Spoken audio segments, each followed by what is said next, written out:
할렐루야. 예수 이름으로 사랑하고 축복합니다. 오늘도 하나님 말씀을 통해서 하나님의 뜻을 깨닫는 귀한 시간 되기를 간절히 바랍니다. 먼저 하나님 말씀을 제가 읽고 말씀을 나누겠습니다. 하나님 말씀은 신명기 28장입니다. 28장 58절부터 제가 읽겠습니다. 내가 만일 이 책에 기록한 이 율법의 모든 말씀을 지켜 행하지 아니하고 내 하나님 여호와라 하는 영화롭고 두려운 이름을 경외하지 아니하면 여호와께서 너의 재앙과 내 자손의 재앙을 극렬하게 하시리니 그 재앙이 크고 오래고 그 질병이 중하고 오래일 것이라. 여호와께서 내가 두려워하던 애굽의 모든 질병을 내게로 가져다가 내 몸에 들어붙게 하실 것이며. 아멘. 지금 이제 한국 경제가 아주 힘들다고 합니다. 보니까 1달러에 1214원 정도 많이 오른 것이죠. 그래서 한국에서 이제 미국으로 돈을 보내는 사람들은 엄청난 부담을 갖게 되는 그런 상황입니다. 그리고 뿐만 아니라 지금 한국의 경제, 안보 이런 것들이 불안하니까 금을 많이 사둡니다. 금값이 최고로 지금 올랐다고 이야기하고 있습니다. 그리고 돈이 많이 빠져나가고 또 사람들이 해외로 또 많이 이렇게 나가는 분들도 있고 그런 것들 봤을 때 지금 한국이 여러 가지로 어려운 상황이라고 볼 수 있습니다. 이런 지금 한국이 저의 조국이니까 제가 비록 미국에 살고 있지만 늘 한국에 대한 관심이 있죠. 아직 저희 부모님도 계시고. 그래서 한국이 이렇게 어렵게 되는 이유가 뭔가 또 하나님 말씀을 통해서 우리가 또 찾아봐야 되지 않겠습니까? 오늘 신명기 28장 하나님께서 하나님의 백성에게 모세를 통하여 주시는 말씀이죠. 여러분, 이스라엘 백성들은 애굽에서 430년 가량 그 바로 왕 밑에서 노예로 살았었습니다.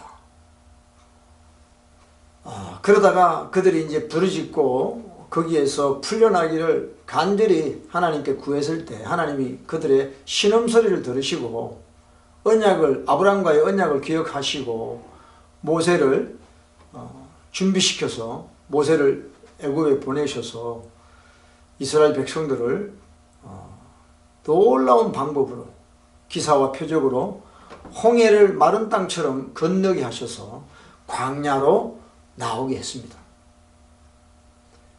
마귀를 암시하는 그 바로 왕은 Let my people go, 내 백성을 보내라. 안 보내줘요. 안 보내줘. 왜 너희들이 게을러서 일하기 싫어가지고 자꾸 나가려고 그러느냐. 아니다. 우리 백성을 보내라. 우리가 광야에 가서 하나님을 예배하리라. 하나님을 섬기리라. 하나님께 희생을 드리리라. 이렇게 이야기하는데 바로가 안 보내줍니다. 바로는 마귀를 대표합니다. 그러나 10가지의 재앙으로 하나님이 승리하심으로 이스라엘 백성들이 광야로 나오게 됐습니다. 이제 광야로 나온 이스라엘 백성들은 광야에서 하나님께 받은 것이 뭐냐? 하나님의 율법입니다. 말씀입니다. 그래서 이제 광야에서는 너희가 애굽 땅에서 살던 것처럼 세상 법, 애굽의 법으로 살지 말고 내가 너희에게 준 이 율법으로 너희들은 살아야 된다. 이래서 말씀을 주신 거예요. 단순히 애굽이란 이집트라는 데서 광야로 지리적으로 옮긴 것을 이야기하는 것이 아니에요. 광야에 나왔으면 이제는 하나님이 주시는 법으로 너희들은 살아야 된다라고 하신 거예요. 그래서 하나님이 말씀을 주신 거예요. 근데 만약에 광야에 나와서조차 하나님 말씀으로 살지 않고 또 애굽에 살던 그런 방식, 애굽의 시스템으로 너희들이 산다면 너희 삶에 재앙이 임할 것이다 그랬어요.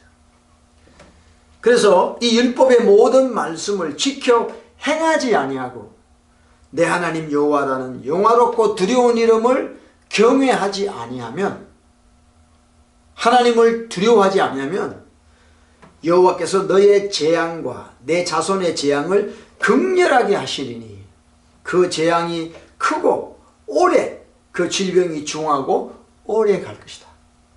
여호와께서 내가 두려워하던 그 고센 땅에서 이스라엘 백성들이 살 때 이집트 사람, 애굽 사람들에게는 이상한 병이 걸린단 말이에요. 야, 어떻게 저런 병이 있나? 그 병을 보고 막 두려워했던 이스라엘 사람들, 내가 두려워했던 애굽의 모든 질병을 내게로, 이스라엘 백성에게로, 하나님의 율법을 지키지 않는 이스라엘 백성에게로 가져다가 내 몸에 들어붙게 하실 것이다 그랬어요. 저와 여러분이 예수 믿고 하나님의 자녀, 하나님의 백성이 됐습니다. 그걸로 끝나는 게 아니에요. 우리가 이 땅에서 이제 이 세상의 법으로 사는 자가 아니라 하나님이 우리에게 주신 이 말씀의 법으로 우리가 살아야만 되는 것이에요. 그냥 예수 믿습니다 하고 덮어놓고 믿는 게 아니에요. 우리의 구주 되시는 예수님이 주시는 이 법을 따라서 우리가 살아갈 때 하나님의 보호 속에서, 하나님이 주시는 축복 속에서 우리가 살아갈 수 있는 것입니다. 원래 재앙이나 저주는요, 하나님의 사람에게 주는 게 아니에요. 하나님을 모르고 불신자, 이방 사람들에게 주는 것이 바로 재앙 저주라는 거예요. 근데 왜 하나님을 믿는 사람들에게 이런 것이 많으냐? 하나님의 법을 쫓지 않고 세상의 법을 쫓기 때문에 그렇게 되는 거예요. 그래서 지금 한국이 어렵게 된 것 중에 가장 근본적인 원인이 뭘까요? 영적으로 보면 교회입니다.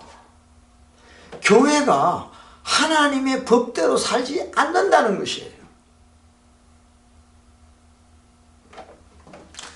여러분 알다시피 한국 교회는 일제시대 때 신사참배를 했습니다.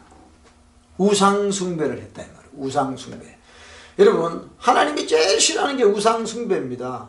10계명 2계명에 우상숭배하는 죄는 하나님이 미워하시는 죄고 그 죄값은 자식 3, 4대까지 내려간다고 말씀을 하고 있어요. 이 죄를 교회가 범했단 말이에요. 일본 천황에게 절을 하고 우상숭배를 했다 이 말이죠. 그것도 부족해서 1959년도에 WCC를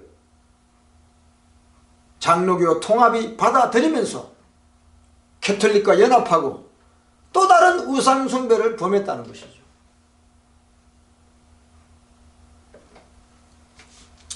그래서 교회가 계속해서 배교하고 배도하고 그런 일을 했다는 것이에요. 여러분 북한에 있어서 김일성은 우상입니다. 신입니다. 김일성의 동상이 3만 개가 넘는 북한 전역에 있는데 그 김일성 정권을 교회가 돕고 있다는 것입니다. 북한 동포를 돕는 것이 아니라 북한 정권을 돕고 있다는 것입니다. 이 모든 것이 우상숭배죄라는 것입니다. 미혹됨으로 말미암아서 교회가 타락을 하는 것이죠. 그래서 여러분 신명기 12장 1절에 보면 이렇게 말씀합니다. 내 열조의 하나님 여호와께서 내게 주셔서 얻게 하신 땅에서 너희가 평생 지켜 행할 규례와 법도는 이러하니라. 3절에 그 단을 헐며 주상을 깨뜨리며 아세라상을 불사르고 또 그 조각한 신상들을 찍어서 그 이름을 그곳에서 멸하라.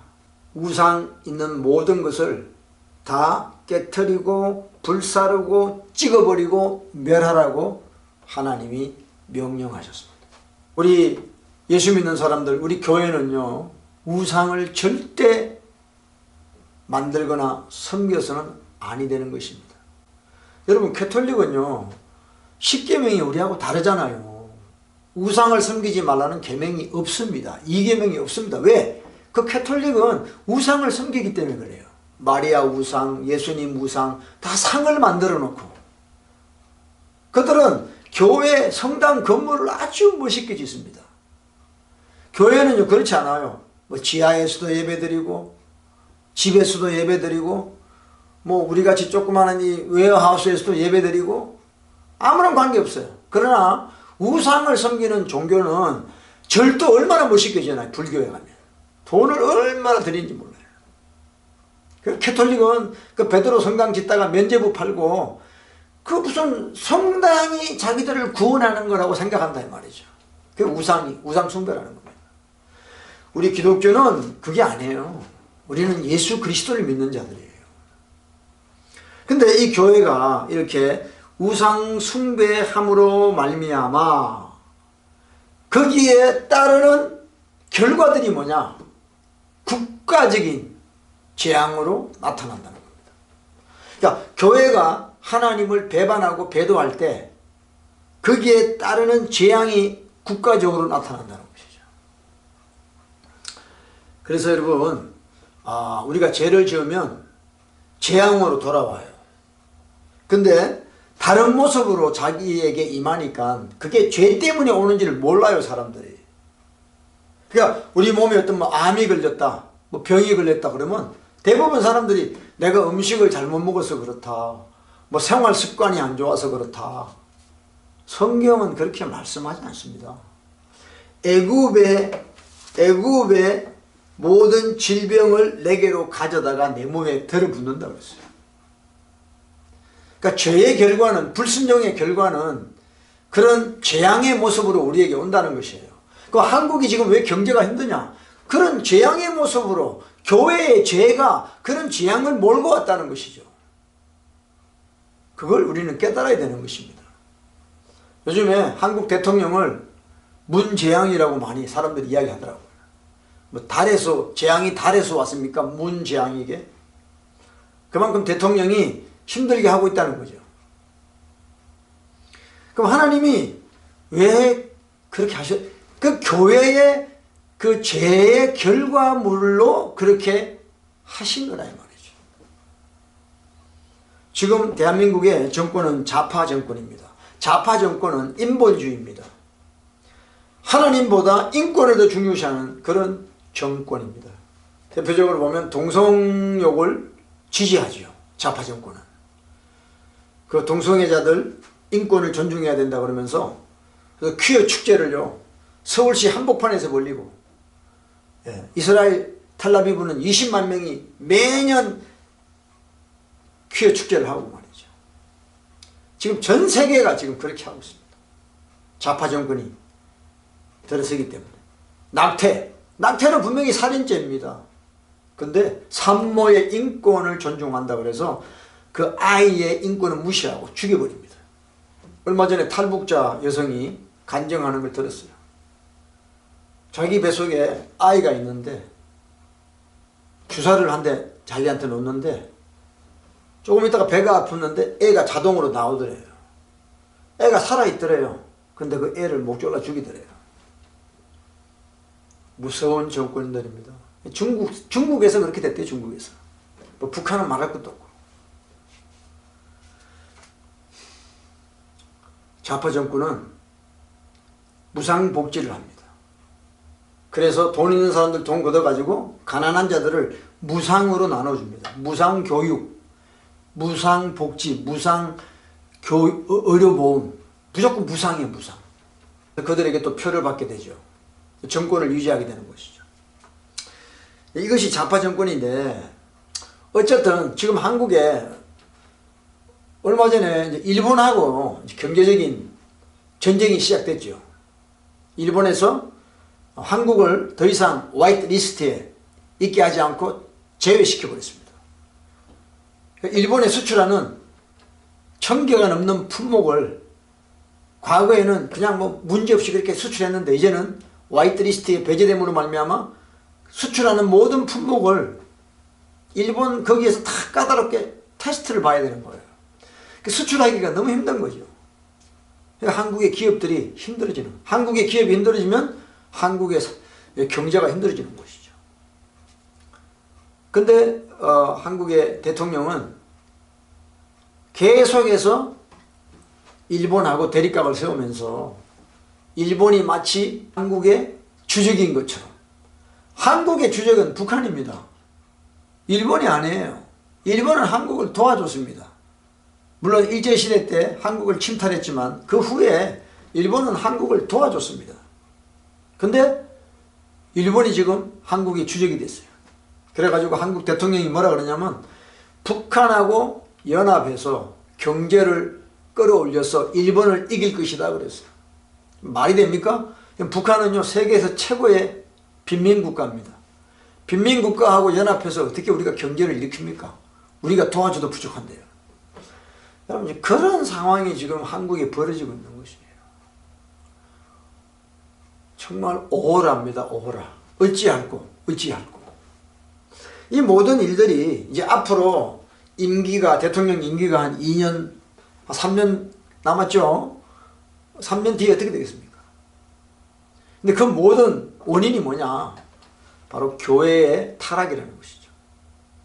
하나님의 사람들이 하나님의 법을 벗어나서 세상의 법을 쫓고 교회 운영할 때도 세상 방식으로 교회 운영하고, 제가 일일이 다 이야기하려면 끝도 없어요. 교회에서 뭐 직분 세우고 교회 들어오는 헌금을 관리하는 모든 것들이 세상 방식이에요. 죄가 아닌 그런 세상. 그게 애굽이에요. 분명히 하나님은 죄라고 이야기하는데 죄 아니야 그거. 간음하지 마. 간통죄 없어졌습니다. 국가에서. 그러니까 간음을 해도 문제가 안 돼요. 이혼, 성경에 예수님께서 마태복음 5장에 이혼하지 말라 그랬어요. 이혼한 사람하고 재혼하지 말라 그랬어요. 근데 세상은 괜찮아. 세상법은 그거 괜찮아. 그러니까 예수 믿는 사람들조차도 쉽게 간음하고 이혼하고 재혼하고 막 한단 말이죠.